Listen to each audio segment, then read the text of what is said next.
Hello வணக்கம், இது உங்கள் சிவி ஜோன். ஸோ எல்லாருமே எப்படி இருக்கீங்க? இப்போ பார்த்தீங்கன்னா அரோரா, அதுக்கப்புறம் கலை, அதுக்கப்புறம் திவாகர் 3 பேர் வந்துட்டு யார் வந்து இந்த டைட்டில் அடிக்கணும் அப்படின்ற விஷயங்கள் பேசும்போது அதிகப்படியாக அவங்க என்ன பேசிக்கிறாங்கன்னா, திவ்யாவும் சபரியும் வரணும்னு சொல்லிட்டு அரோராக்கு ஆசைப்படுதுன்னு சொல்கிறாங்க, ஆசையாக இருக்குன்றாங்க.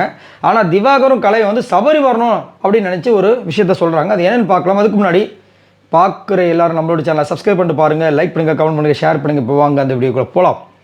ஏன்னா கலை வந்துட்டு ஒரு சூப்பரான ஒரு அழகான வார்த்தை சொன்னேன். என்னென்னா, நமக்கு கை கால் இருக்குங்க, படித்த படிப்பு இருக்குங்க, நமக்கு அது போதாதா, அது நம்மளுக்கு வாழ்க்கையில் நிறைய விஷயங்கள் பண்ணுங்க அப்படின்றாங்க. யாருக்கு? அரோராக்கு. இப்போ அரோரா வந்துட்டு எஸ், அது கரெக்ட் தான், நீ சொன்னது கரெக்ட் தான். எனக்கு வந்து திவ்யா வின் பண்ணணும்னு ஒரு ஆசை. ஃபஸ்ட்டு அவங்க சொல்கிறது திவ்யா வின் பண்ண ஆசை. ரெண்டாவது சபரி வின் பண்ணணும் எனக்கு ரொம்ப சந்தோஷம். ஏன்னா சபரி வந்து சொன்ன கதையை வச்சு பார்க்கும்போது அவன் வின் பண்ணான்னா கண்டிப்பாக வந்துட்டு நிறைய பேருக்கு நல்லது செய்வான்றது நல்லாவே தெரியுது. அதே மாதிரி அவன் நிறைய பேருக்கு அந்த விஷயங்கள்லாம் வந்துட்டு செஞ்சேன்ற வேறு சொல்லியிருக்கான் அப்படின்ற மாதிரி விஷயம் சொல்கிறாங்க. விக்ரமுக்கு வந்துட்டு பேக்ரவுண்ட் இருக்குது, அவனை பார்த்துப்பான். அதே மட்டும் இல்லாமல் அவனுக்கு டைட்டில் இன்ட்ரெஸ்ட்டும் பெருசாக இல்லை. அதனால் எனக்கு அதில் வந்து உடன்பாடு இல்லை. என்ன கேட்டிங்கன்னா கண்டிப்பாக நான் வருத்தப்படுவேன். ஏன்னா நான் எப்பவுமே இந்த ஃபஸ்ட் ரேங்க் மிஸ் ஆனவே ரொம்ப வருத்தப்பட ஆள். இதில் கொஞ்சம் கண்டிப்பாக வருத்தம் இருக்குமா. ஓஹோ, இவங்க 3 பேரை வச்சு பார்க்கும்போது நீங்களும் வந்து வரணும்னு உங்களுக்கு ஆசை இன்னும் இருக்குது.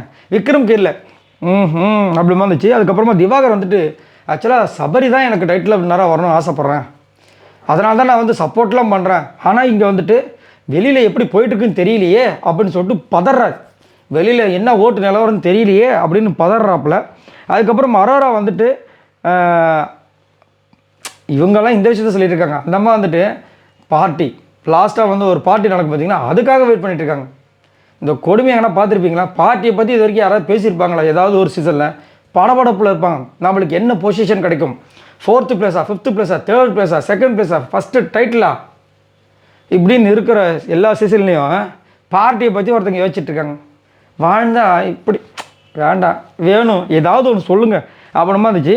அதுக்கப்புறம் கலை வந்து நீ என்ன லைவில் வந்து சபரிக்கு ஓட்டு கட்ட போல இருக்குது அப்படின்னு திவாகர்கிட்ட சொல்கிறேன். அப்போ திவாகர் வந்து அரோரா வந்து நீ கேட்குறனாலே சபரிக்கு எங்கே ஓட்டு போடாமல் போயிட போகிறாங்க அப்படின்னு சொல்லி பேசிகிட்டு இருக்காங்க. ஸோ நீங்கள் உங்களோட கருத்தை சொல்லுங்கள். இங்கே பெரும்பாலும் அங்கே இருக்கிற 4 பேரில் சபரி இல்லைனா திவ்யா தான் வந்து ஓட்டில், அதாவது இந்த டைட்டில் வந்து வின் பண்ணோம் அப்படின்னு நினைக்கிறாங்க. உங்களுக்கு இவங்க 2 பேரில் யார் டைட்டில் அடிக்கணும்னு நினைக்கிறீங்க? மறக்காம கீழே கமெண்ட்ஸ் பண்ணுங்கள். பாய் நண்பர்களே.